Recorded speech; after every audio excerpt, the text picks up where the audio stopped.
All right, hey everybody, welcome to November 3rd's MakerDAO community call. My name is David Utrobin. I work doing community development at the Maker Foundation and have been a longtime community member at MakerDAO, and it's a pleasure to have you here on the call. So to give you guys and gals a quick update on what this call is all about. Typically, we use this call to kind of relay information to the community. Different people like different mediums of gathering information, whether it's a weekly publication that you receive in your email or a call with the actual person in the face that you can listen to and interact with. That's kind of like what our vision was for this call. And so, yeah, we host this call every Tuesday. We like to focus on what's been happening, current events, basically the week at MakerDAO. And we like to surface governance issues. We surface interesting integrations and things that people are doing around MakerDAO. And we also really like having guests. So yeah. And today is going to be a little bit light. So last week we had B Protocol on, and what's interesting is that B Protocol actually is behind part of the reason why we have our guest for today. So Kurt Barry is going to come onto the screen shortly, and me and him are going to kind of cover what happened with the October 23rd executive vote. What was peculiar about it, as many of you might have seen in the forums, there. Let me actually link it. There was actually a flash loan that pushed that executive vote over the line, which is really interesting because a lot of people in our community didn't actually think that that could be done until it was done. So, so we're gonna talk a little bit about that, and I'm gonna invite Kurt on the screen kind of right now. And then more currently, hey Kurt. And then more currently, there is actually an executive vote that passed right before this call started, maybe about half an hour ago to an hour ago, with actually formally passing the three measures that were decided on by the governance facilitator and also the various stakeholders in governance, Kurt being one of them, being on the smart contracts team. And so, yeah, I'm going to give it over to Kurt, and I'm going to let him take it from there. And Kurt, feel free to share your screen, basically do whatever you like. And likewise, anybody who's here on the call, feel free to ask questions, feel free to just feel free to interact. There's no wrong question that you can ask or anything like that. So, yeah. All right, awesome. Thank you, David. So, yeah, hi everyone. As David said, I'm Kurt. I lead the smart contracts team at the Maker Foundation. I'm not formally on the smart contracts domain team, but I work super closely with them, and I've been working super closely with them on this flash loan thing. And yeah, David, you think a good place to start is just kind of recap like what the heck happened and what are we doing here? Yeah, totally. Yeah, so on the October 23rd executive, it hadn't yet overtaken the previous executive. There was the monthly executive coming up that was going to be voted on. And in particular, one of the actions in that executive was whitelisting B Protocol, which I hear they were covered previously, so I'll kind of skip who they are. But they were getting whitelisted on some oracles because they needed that for their protocol to work. And so they were getting a little antsy because this might affect their launch schedule if this vote doesn't go in. Pretty understandable. And so they did something that's never been done before in Maker governance, which is they used a flash loan to pass the executive. And right, the way that works is, all within one Ethereum transaction, they flash borrowed some MKR, they moved it into the governance contract. They voted on the executive. They, did the action that then puts it into the governance security module to be executed after the delay. And, then that was that, right? And of course, the rest of the transaction unwinds that loan. And this is something that's always been possible. It's, this is not actually an unknown thing that could happen in the system. but this was the first time it had actually been used. And then sort of separately from that, that was alarming enough to get people waking up and going, oh, heck, what's happening here? Then like shortly after that happened, for the very first time, the total MKR available for flash loans across like DeFi became greater than the MKR that was on the active executive. So that meant that, you know, aside from just pushing an executive over the line, even worse, someone could have done a flash loan and just totally overtaken the executive and put whatever they want in with just one transaction. So, quick question for you, Kurt. So I know previously, like I personally was looking at MKR liquidity available on like Aave, and then also I was mainly looking at Aave. I didn't realize actually that you could flash loan from Uniswap and from Balancer. When did that kind of happen? Was that the case like the entire time, or did that happen with like Uniswap V2? And like, did those like AMMs kind of make that available recently? Because I completely managed to miss it. I don't actually know clearly the timeline of when that started to become a thing. Um, I think it might have been in Uniswap V2 that flash loans were first introduced, because I think Uniswap V1 was before people were really doing flash loans that much. Although you can always, with like an AMM like that, you just like buy at the start of your transaction and sell back in at the end, and you'll lose a little bit on trading fees. So you can like sort of always do a flash loan that way with them. Right, that makes sense.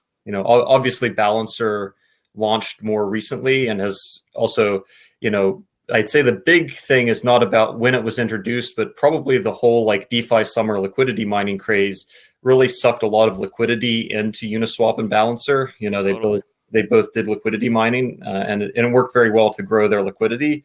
But then, it sort of increased by an order of magnitude this MKR that was available for flash lending, which changes the security calculus around the Maker protocol, which, by the way, I'm super quickly going to plug this website, mkr.fyi, which has, among other things, a part where you can look at the current MKR liquidity across different platforms. So that's maintained by Andy Churlian, who's also on the Foundation Smart Contracts team.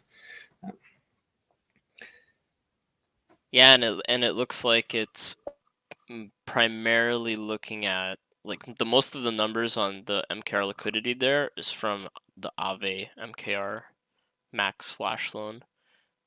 Wow, Uniswap MKR liquidity is it really that low? 164? I think this might not be complete. So I think that's Got it. V1. I think that's V1 Uniswap. I should probably tell Andy to update his website. Yeah, yeah. His No, but Balancer this isn't is on there at all, and I think Balancer is actually the biggest one. yeah, right, right. Because they have their the various MKR pools, and they even have like a MKR BAL pool that's like earning a ton in BAL rewards and stuff. Yeah, yeah. Yeah, it would be good to get this updated. I know somebody in the smart contracts team had a script that they were running. I think it was Chris Mooney, and he was able like there is some monitoring happening, generally speaking. Yeah, the foundation and the smart contracts team, keep a close eye on these things, and they're like automated. They're automated robots off like checking this stuff, and that's how we knew, right, that the MKR liquidity available for flash loans was greater than the hat, because people's pagers rang and it said, "Oh hey, this thing that you were worried about, it's happening." But that stuff isn't public at the moment. So I was Right, just trying to find a public resource for people to look at, but. right. Yeah.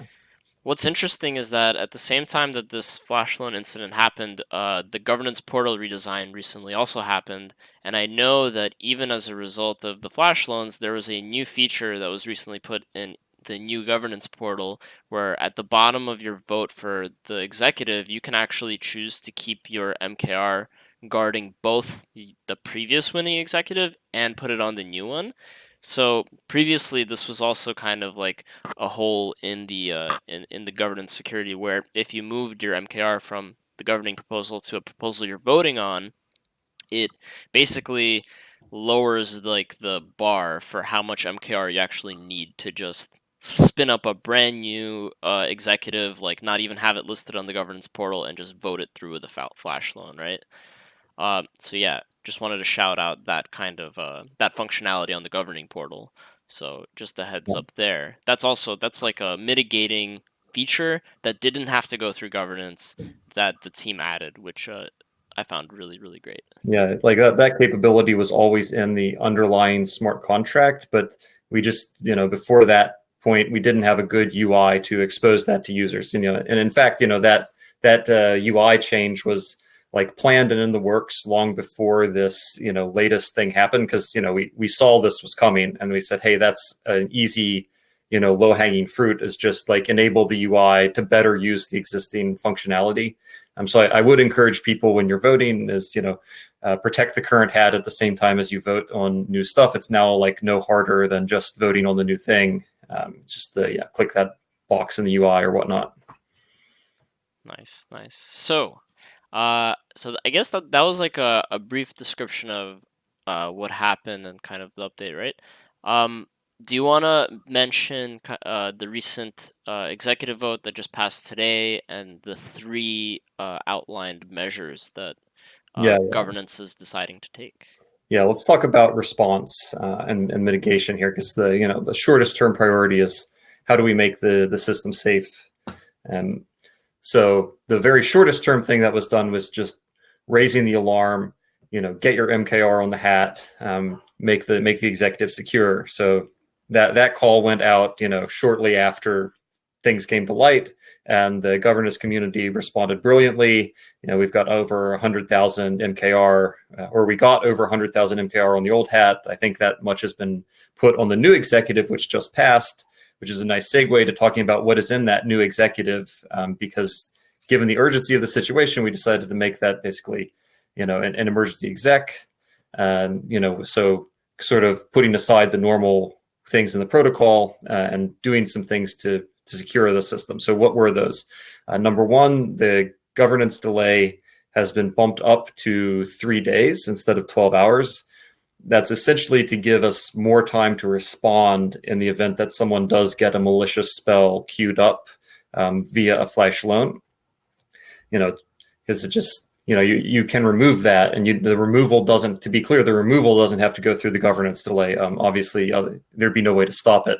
But, we felt like maybe 12 hours is a little bit too short to coordinate MKR holders and get that dropped. So let's put that out to 3 days.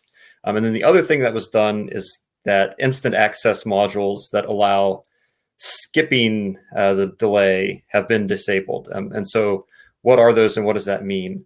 So there were two instant access modules that weren't subject to the governance delay. One was the Oracle freeze module, which exists to defend against an Oracle attack. Like oracles have a 1 hour delay. So that's essentially how long you have to respond on average to somebody attacking the oracles. So that's why there was an Oracle freeze module that could freeze oracles, faster than the total governance delay. But in a world in which there are potentially malicious flash loan attackers, you worry that somebody might freeze the oracles inappropriately. Like they see the price is crashing and they freeze oracles to save their position, or vice versa.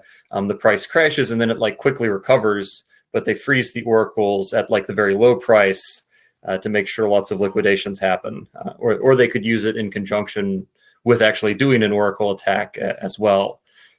So the concern there basically became, we're more worried about someone freezing them maliciously than we are an actual Oracle attack, especially because the Oracles have sort of been proven out as infrastructure at this point. We have things like the new limit on amount of debt that gets liquidated at a given time, which, helps at least, control the damage that would be done in that sort of scenario. And so we said, in the short term, until we solve this flash loan thing, let's disable the Oracle freeze. And the other thing that was instant access was the liquidation circuit breaker that would just turn off liquidations. And a similar calculus went there. We're less vulnerable because of the liquidations 1.2 changes we put in place. And we're worried about someone turning off liquidations maliciously. So in the short term, both of those instant access modules have been disabled. They can still be triggered, but through the governance delay. But like I just discussed, that probably isn't as useful because they needed to be instant to be useful. So the priority after this spell has taken effect, which it's been voted in now. In I guess something less than 12 hours, it'll actually execute. Then the priority after that, the next step comes, how do we safely re-enable those emergency access modules? And that's where the smart contracts domain team is still working very hard on, getting an optimal recommendation put out.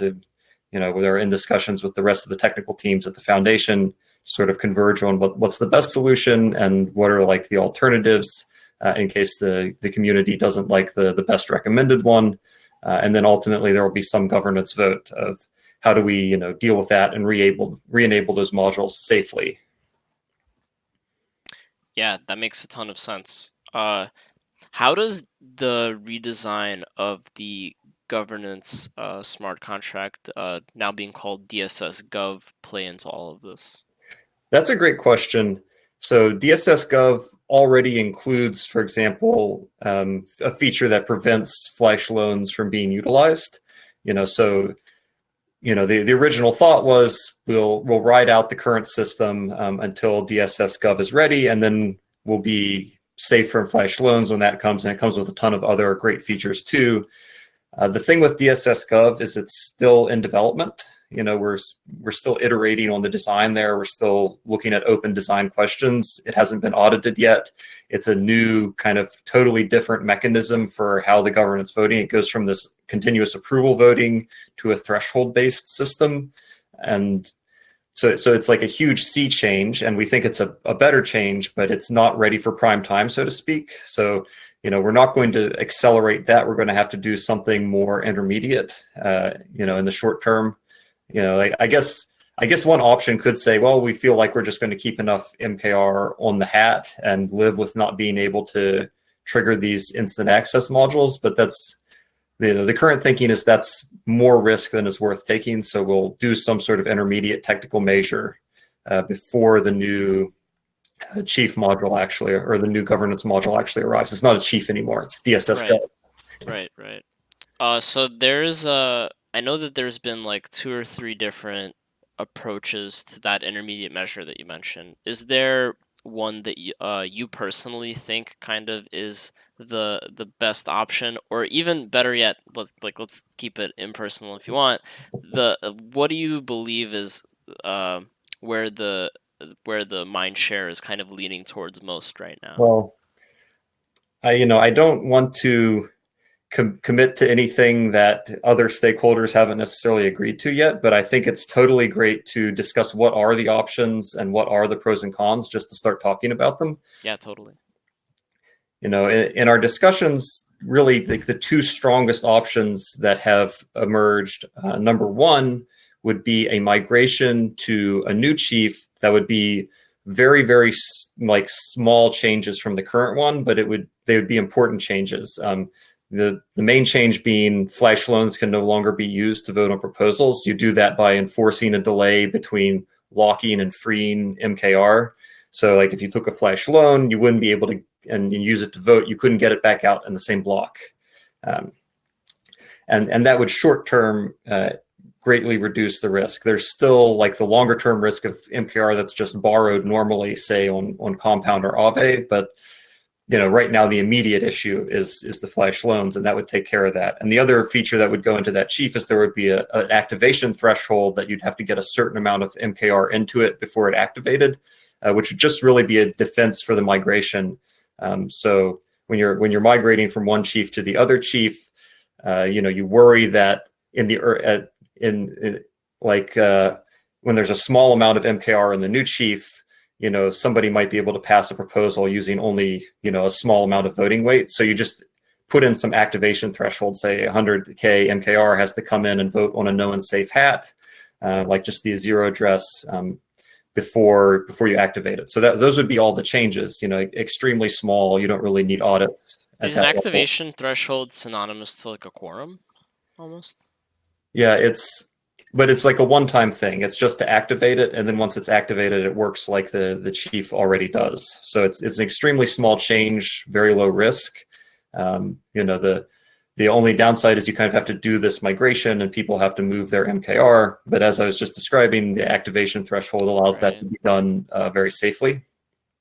So that's one option that we're discussing. And that option is nice because it just completely eliminates all the flash loan risk. You can re-enable the instant access modules, and people can't pass any malicious spells with a flash loan at all because they just can't use flash loans. And it's sort of like we'd be very confident in that solution, tiding us over until DSS Gov comes. So that's one we like right now. Another one that is getting discussion is we'll deploy a separate module that just controls those instant access contracts. It'll probably be like a chief, but simplified. And instead of using MKR to vote, you'll use what's called the IOU token to vote. So just for those who aren't familiar, when you lock MKR in the current voting contract, it gives you back a different ERC20 called the IOU, which is really just a plain ERC20 that you can do whatever you want with. And one use case for it is exactly this, is like daisy chaining these voting contracts. And so in the new contract, that we would deploy, it would be a simplified chief. It would have flash loan protection so that you couldn't flash loan, to attack that anymore. And then it would just control the instant access modules. So this is an option that would enable, it gives us back the Oracle freeze and circuit breaker. The downside is you can still do flash loans against the big chief and vote in malicious proposals. So, you would probably still want to keep the longer governance delay. It also makes the eventual migration to DSS Gov a little more complicated because now you've got to unwind the IOU tokens as well as the MKR tokens. It also becomes a more complicated user experience for users of governance, is that they now have to usually vote on the main chief, but if there's like some emergency where you need to trigger the OSM freeze or the liquidation circuit breaker, then you have to go to a different thing and understand how that works. But ultimately, the advantage of that is you don't have to do the migration in the short term. You just add on, and MKR holders don't really have to take additional actions. So it's pros and cons, and it's still sort of under discussion to make sure we've got all the corner cases figured out and what would actually be the recommendation. Yeah, what pops into my mind with doing that migration short term versus not, and having two governance modules instead, is that a migration isn't as hard, or as I don't know, it doesn't lose as momentum. It doesn't lose as much momentum as you would think, because the active MKR vote, and this is I might be wrong, so correct me if I'm wrong, but the active MKR voting is already doing on-chain transactions for all of these votes. So migration to a new chief can be very simple, and my sense is that I don't think we would lose too much actual MKR weight on the new proposals if we were to do that. And also, yeah, for all those advantages, I'm leaning towards option one personally, just listening to these explanations. But yeah, so thanks for summarizing both those options. That's fascinating. Yeah. Yep. And I'm happy to get into the weeds at all if anybody wants to on the details there. But yeah, I think we have similar reasoning around the migration, is that it's actually a lot less risky than it sounds. For MKR holders, they're doing weekly transactions anyway. So it's just a different transaction. There's certainly work for the domain teams and the foundation to make sure that there's this good UI and the process goes smoothly. But with having that threshold I mentioned for activation of the new chief, it really removes all that risk you'd worry about of having, low weight and malicious proposals sneaking through. The one caveat is that, you kind of want to hold the hat on the old chief until the spell actually executes to disable it. Because you just don't want to open up any window there for risk. Although in principle, right, you could pass non-malicious spells while you're in that delay period, and it would be fine. But just for simplicity's sake, you say, okay, we vote this in, we hold the hat. Then once it executes, then the old chief is instantly useless, and the new chief is useless until enough MKR migrates and votes for something safe. So then you just have that waiting period, and it really probably only takes a couple days, because I guess one of the advantages of having whales is you only need a few whales to move to get a bunch of MKR on the new chief. True. And so, we actually are thinking that the risk there is not really that great. It's just scarier than it sounds, and we're going to have to do a migration anyway when DSS Gov comes out. So it might not even be a bad thing to practice that. Exactly. Yeah, almost like a fire alarm, except it's real. Like a drill. Yeah, I meant fire drill, not alarm. Yeah, like probably some of the UIs and stuff could be reused when the migration to DSS Gov comes anyway. Yeah, and in general, like in the lifetime of the Maker protocol, there's gonna be periodic migrations. Like, I can imagine. I don't know if this might be like designed against or like designed with this in mind to like avoid people migrating and just have like an upgradable DSS Gov. Is that a thing actually? Since you're here, I might as well ask you. So DSS Gov right now is not planned to have any upgradability mechanism built into it. Upgradability mechanisms are a really deep rabbit hole, and I love to talk about them. But so let me just try to say a few words very briefly, and we can deep dive if we want. It's obviously contentious in smart contracts because upgradability can be a security vulnerability. But if the upgradability is behind the governance delay, is it really any worse than anything else? And so this is actually becoming an active topic of conversation, I think, for the smart contracts, the main team, and also within the foundation of, how should we think about upgradability? If it's behind the governance delay, like maybe it's okay, and it makes things a little nicer for people integrating with the system. Because like we've had cases with liquidations 2.0 where we're like, oh yeah, we have to upgrade like the end and all this stuff, and some protocols were like, hey, you might break us. And so if the addresses stay the same, it might be easier to do upgrades. On the other hand, some people like the certainty of like this contract is always going to do what I think it does, and so when I deploy something that depends on it, I don't have to make assumptions about what it might be upgraded to in the future. I just know that. So it's pros and cons, and I think we'll just have to be taking it on a case-by-case basis for different contracts in the system. I think you raise an excellent point that the governance contract might be a good case for that, to at least consider some level of upgradability, because it is kind of disruptive to do these migrations. So yeah, we'll look into it. Cool. Yeah, that's super fascinating. Yeah, I'm excited for hearing more thought on that, like as it develops in the future and matures. I know also, like according to MKR Gov, there's like 290,000 MKR sitting in the current governance module DS Chief. Is it DS Chief or DSS Chief?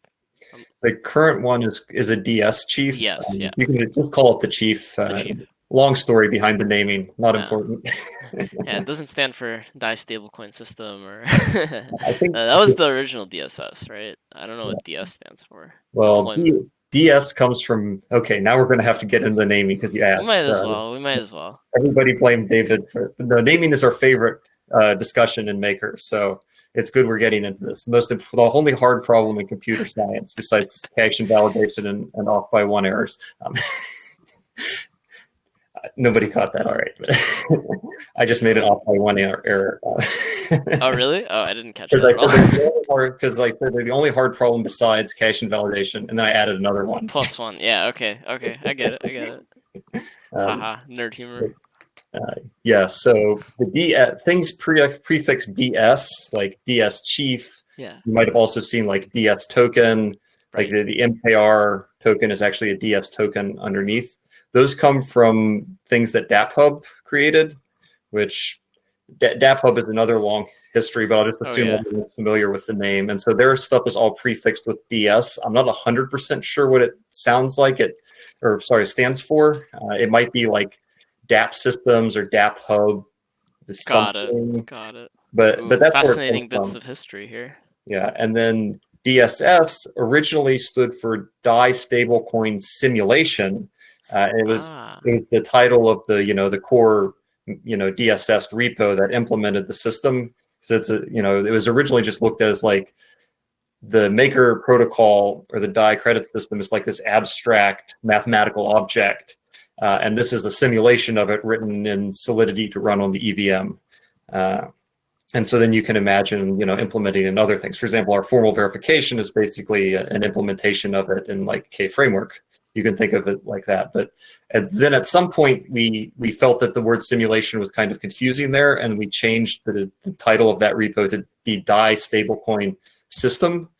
And so that's now what DSS stands for. So nice. Quick history lesson. Yeah, nice. No, that's I honestly, I personally really love that kind of history because it's almost like linguistics, right? Like it kind of evolves and like there's like mirroring happening, and it's like an evolution of terms, which I really appreciate because you could like trace back the lineage of like certain things, and it's cool. But But we anyway, like the DSS prefix because it sounds like DS. So that's why the new, like the DSS Gov was originally DSS Chief, because it's like DS Chief, but now it's DSS Chief because it's just like specialized for, the DAI system. But then at some point we decided, no, that's too confusing. And I think that was the right decision. So now it's DSS Gov. Yeah, DSS Gov makes sense to me. But yeah, I guess for most people, it's going to be like, it's totally not in the forefront at all. It's like that. This is just the governance smart contract. Yeah, I mean, I'd love it if like nobody knew what the contract's name was. Like, I'd love for the abstraction to be that good that people are just like, oh, this is the voting contract. I don't need to know whatever weird name the developers gave it. Like, you really shouldn't need to know that, right? You interact with it and you do the voting and you care about the experience, not what the developers named the contract. At the same time, though, like there is a case to be made for having this kind of be public knowledge, be something that's kind of almost in the culture of the community, because we are trying to also attract developers who are interested in working on these smart contracts and joining like the smart contracts team, for example.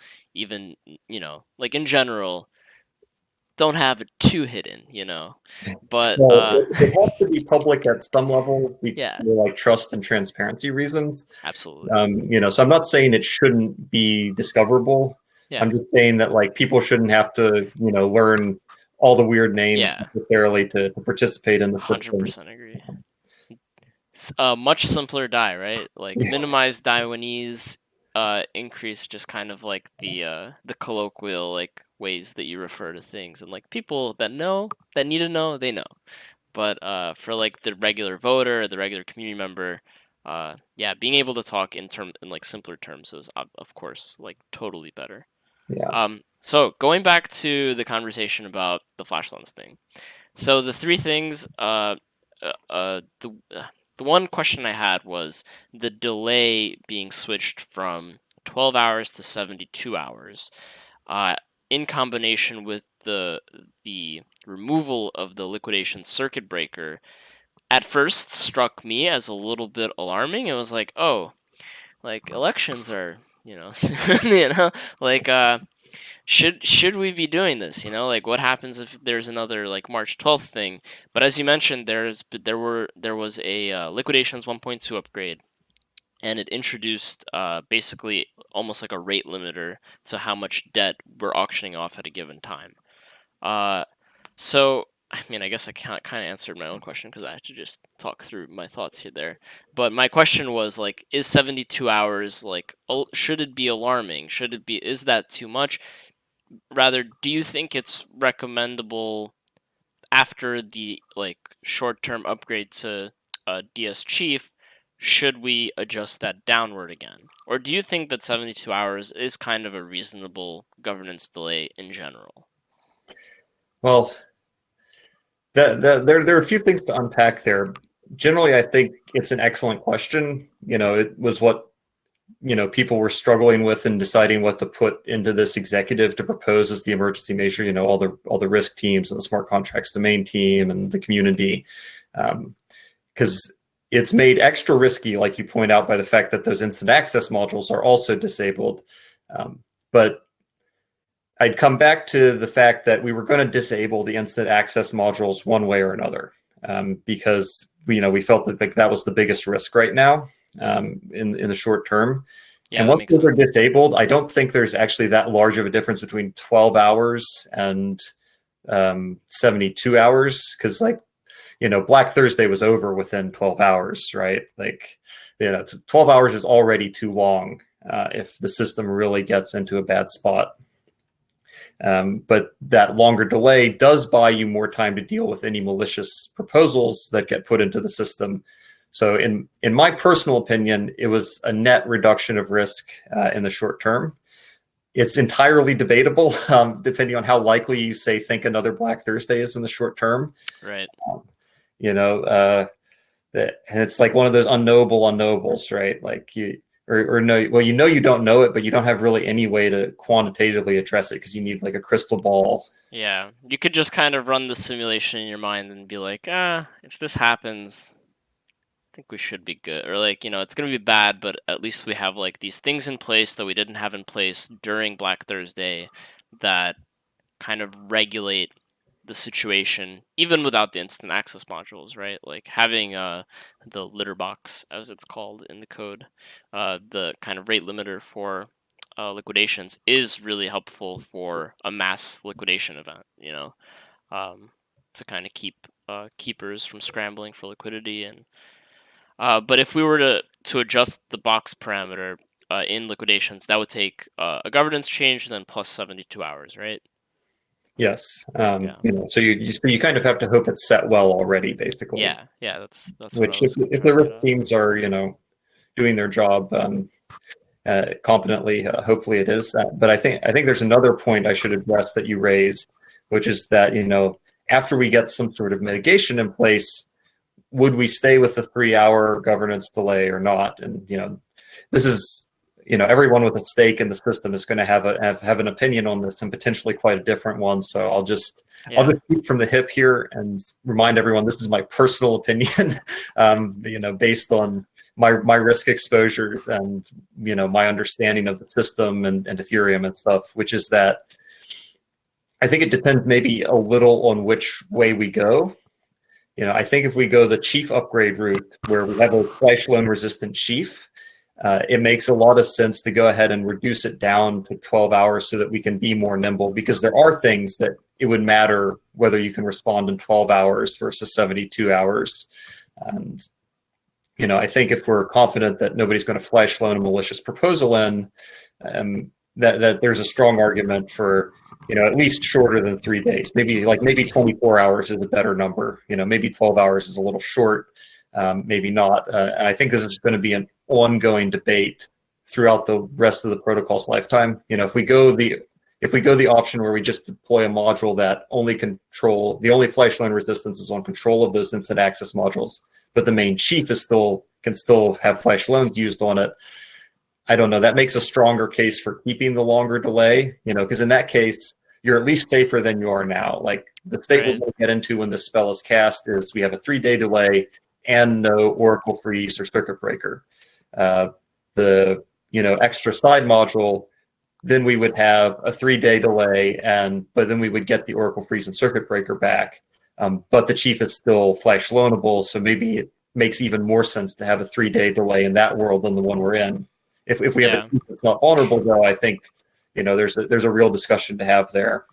And I think in the future, as we get more automation and more instant access modules, it'll be really interesting to see what happens here, because you can imagine if a lot of things get super automated and we're really confident in how well they work, debt ceilings, rates, all kinds of stuff like that. We live in this nice sci-fi universe where everything is automatic. Maybe governance will want an even longer delay, like a 1-week delay, because any change that you actually push through governance is going to be big and risky, and there will be who knows how many billions of dollars of value in the system.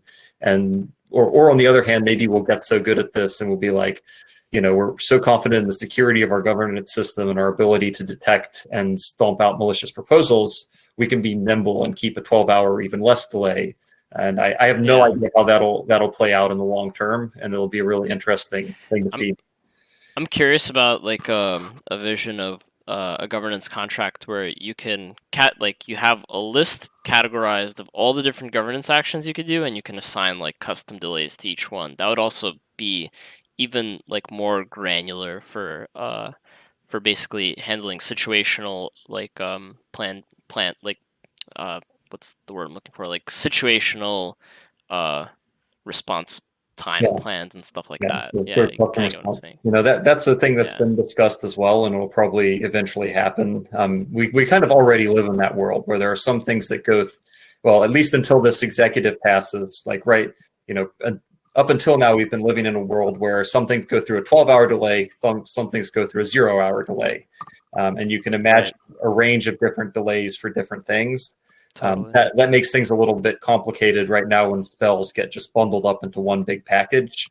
But there's no fundamental technical limitation to adding different delays into the system. And yeah, I think that's a pretty likely thing you bring up there.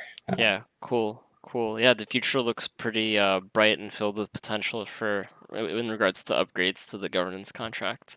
Yeah. Yeah, that's exciting. That's super exciting. Cool. Well, I want to open it up. I actually intended for this to be like a 20-minute conversation, but like Sorry. it's been, no, don't be sorry by any, this has been super fascinating. And I think that you brought up a ton of really, really great points, and you summarized and synthesized kind of the sides and really well. And I think that in the future, when the forum threads go up and when people actually do discuss the trade-offs, I'm totally going to reference like this recording because you raise a lot of great points, and like yeah, totally. So I wanted to open it up to the chat and to the people watching. Generally speaking, if you have any additional questions, feel free to throw them up. I'll happily relay them to Kurt. Uh, yeah, and then let me just take a second, catch my breath, and kind of look over and see if I have any additional questions. I do have actually one thing to mention. If you're an MKR holder and you are supplying liquidity to Balancer or Uniswap or even Aave, it should be understood that you're kind of giving up your vote. And not just giving up your vote, but also offering it up to a person or anybody. So just a heads up on that in case this didn't click in your head yet.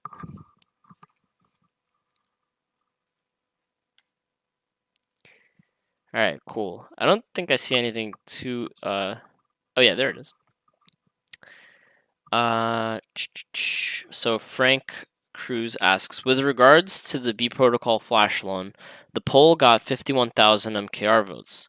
So is it fair to say that it was going to pass regardless of the flash loan?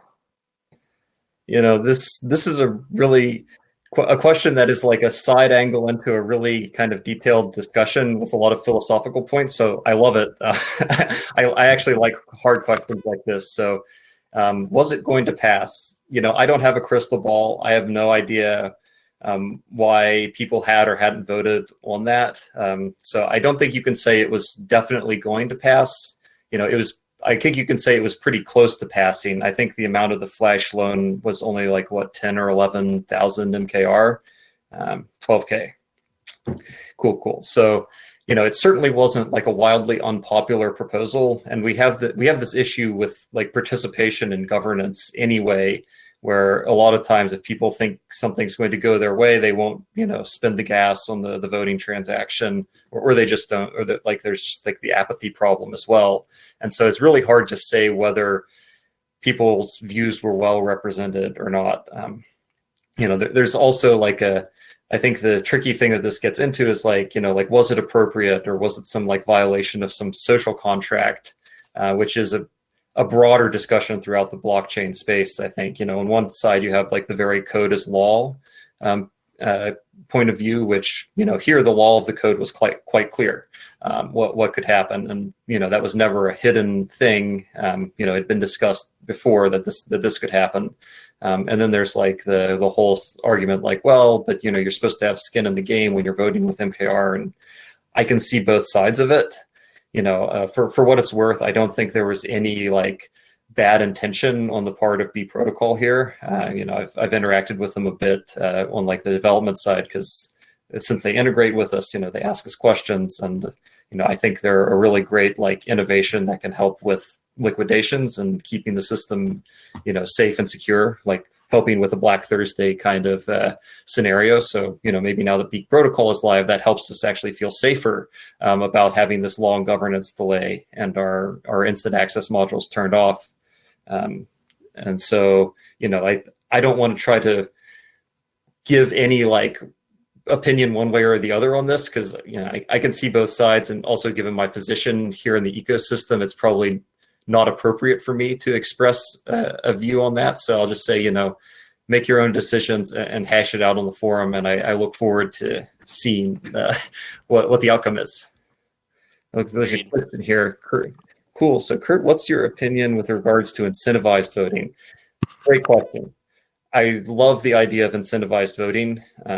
I think, we should think hard about, and I use we in the sense of like the royal we of the whole like maker community, think very hard about how we can increase governance participation, what needs to happen there, because the fundamental bargain of the system already is that like MKR holders provide a backstop to the system.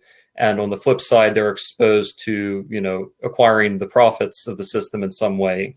Like they'll benefit basically if they govern well, and they won't benefit if they govern poorly. But we have this this free rider problem right now, where the people who just hold MKR can profit from the efforts of those who are active in governance if they just sit there and hold it. And I think that going back to the whole code is law versus social intentions or social construction, that certainly violates like the social contract of MKR, that's even possible. And so that comes back to us as a community and a project to think through the mechanism and incentive design there, and really say, how can we make it appropriate for MKR holders to participate, or how can we get MKR holders to participate in governance more readily and not have this free rider thing? And, since they're exposed to upside from the system anyway, having some sort of reward or incentive mechanism there is just like basically direct MKR holders directly paying themselves for governing, which I think is consistent with the intent of the system. Yeah, that makes sense. Which actually gives me a nice moment to plug this, but recently a declaration of intent was passed in the actual last executive vote before this one, for the Strategic Reserves Fund. So Seb Ventures actually put this up, and MKR voters have signaled that they are interested in affirming this declaration of intent. And he is actually going to be coming on to the community call on November 24th, I believe, so in 3 weeks from now. And we're going to talk a little bit about the Strategic Reserves Fund, what the differences between that and the surplus buffer, the different ways that the SRF can be used, and this is kind of one way that it could be used, is to help fund MKR voter incentivization, even like gas refunds and like different stuff like that. So yeah, just wanted to plug that. And here's the declaration, the link to that, the declaration of intent, if you'd like to read about the Strategic Reserves Fund. Well, awesome. I didn't know about that. I'll have to check that out. Yeah. No, I'll say in the short term, by the way, with regards to incentive voting, we don't really have a plan for this for the DSS Gov contract. It's an open discussion whether we want to try to work something in there or save that for a future upgrade or bolt that on top with another module. There are also discussions around like making it cheaper and easier to participate in governance. You can imagine, say, using some sort of L2 solution so that gas is much cheaper. I think we'd have higher participation just if you didn't have to pay like $1 or something for a transaction. Although gas has been cheaper lately, which is nice. But yeah, and the governance polls, you can put them all on one ballot now, so that's also a huge plus. Yeah. So I don't think like pure incentivization is the only solution to look into. I think just making it a better user experience in terms of cheap, easy, but still secure and rights preserving to vote. I think those should be pursued too, and we are looking into things along those lines as well. Nice. By we, I mean the smart contracts domain team and the foundation technical teams. I have to be very careful with the word we. Sorry. Feel free to ask for clarification if you don't know who I mean with my plural first person pronouns. But I think the community should also be thinking about that too. Absolutely. Even if you aren't on a domain team or in the foundation, because ultimately the protocol is whatever MKR holders vote in. So here's a Exactly. question. Frank is just knocking it out of the park with questions today. I love it. How hard, difficult would it be to code incentives into the DSS Gov contract?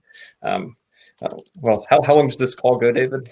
It goes until the top of the hour, so I'm All right. happy to continue this conversation. It's great. Questions are coming in. Yeah, I'm All right. happy to Yeah. skip Maker Relay. If you want Maker Relay, there's a green button right there. Just click on it. Episode 19 came out yesterday. You can get all the usual updates there. All right. Thank you, David. So I'll go ahead and answer Frank's question here. How hard, difficult would it be to code incentives into the DSS Go contract? Well, so just coding them in is not that hard. The question is, are they the right incentives?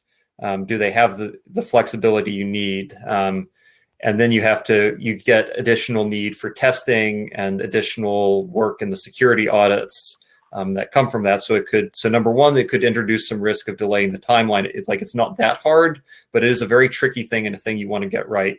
For example, anytime you introduce something that's essentially call function get money into your contracts, you have to think very carefully, is that exploitable? And we're having a discussion like that right now with liquidations 2.0. We want to add an incentive for keepers who trigger liquidations, but we're adding a function that's like, call function get money. Is there any way that could be abused, right? Is there any abuse vector? Is it going to incentivize the right behavior that we want? And so it's not hard from a coding perspective. It's more hard from like a game theory and economic design perspective. And honestly, I think it needs to be like a broader community discussion because it has implications for all MKR holders, and so it wouldn't be that hard technically, other than maybe introducing some delays. I think the hard part is getting something that's consistent with the social contract and doesn't introduce abuse or perverse incentives scenarios. Yeah, I'm muted. Yeah, that's a really well balanced answer, and I think that just as an encouragement, if you are interested in talking voter incentives, I highly suggest you engage on the forums. I also want to take this moment to plug SourceCred. So SourceCred also is actually so this month's MIPS governance cycle is actually voting to fund SourceCred for another quarter. And if you don't know what SourceCred is, if you are a participant on the forum, you can opt in, and based on your comments, your likes, your general participation, there's an algorithm that kind of reads that and actually pays you out in DAI for participating in the communicative layer of Maker governance. So definitely opt in if you haven't, and engage in these like really, really keystone conversations because they're going to have long lasting effects. And getting it right, as Kurt said, is of paramount importance. Yeah.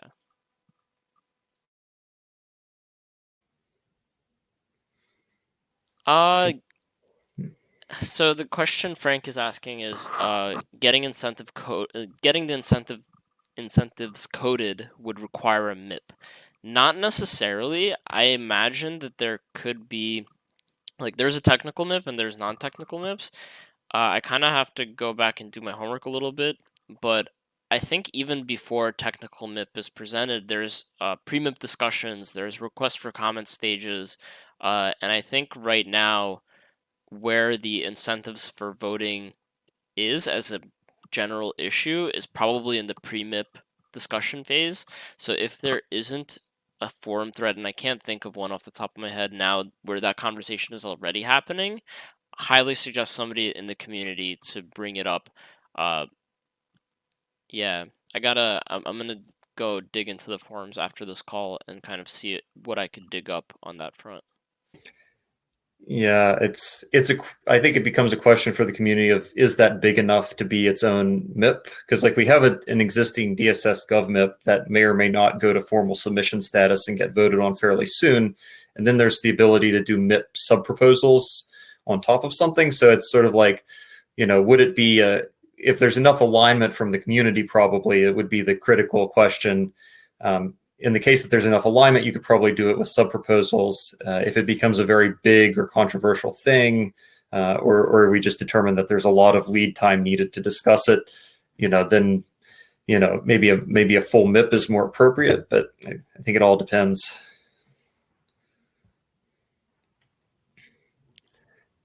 I was just talking about that with Derek this morning, actually, David, and it may be formally submitted. I'm not sure if there's a hard decision yet or not. Yeah, I heard it's kind of like on the edge because of what happened with the flash loans, kind of getting pushed back a little bit, and yeah. I mean, the thing is, like, as far as flash loans go, they don't affect the new DSS Gov because it already defends against them.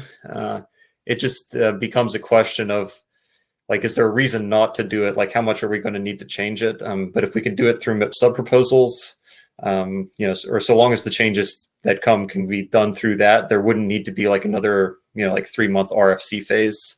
So I'm not sure exactly what Derek has finally decided on. He's the one kind of making the final call on to post or not. But and for more context, also there's a MIP going into this month's November's governance cycle for calendar exceptions, which is proposing to actually skip the December governance cycle altogether.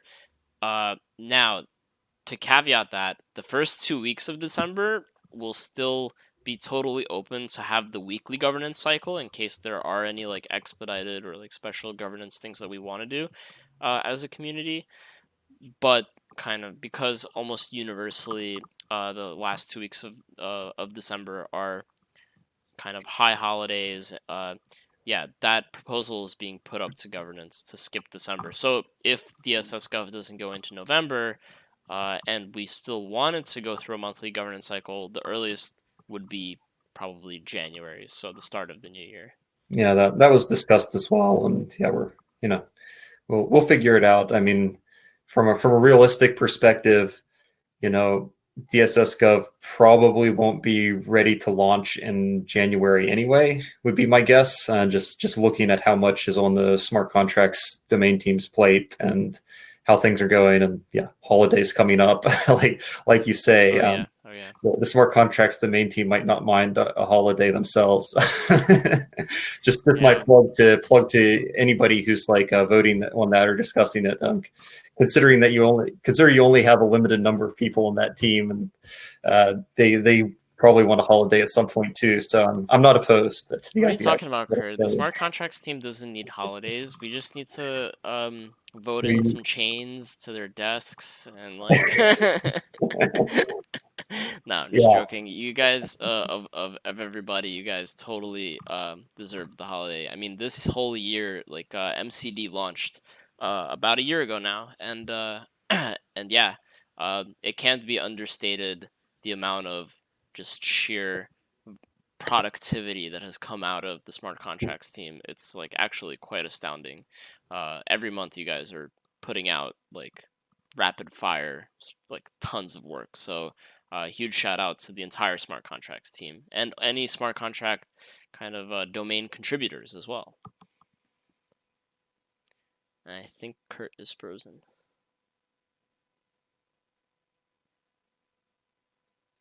Oh no. All right. Well, we're at the top of the hour. I kind of wanted to give Kurt here. I'm gonna invite him back on screen for a sec. But I wanted to give Kurt obviously a chance to say bye.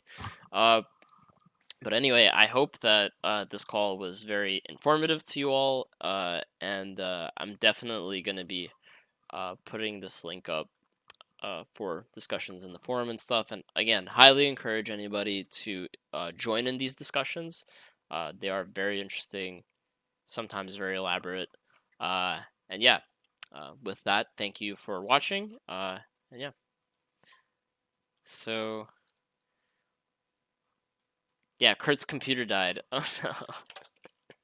All right. Well, thank you, everybody. This was a great one. Take care.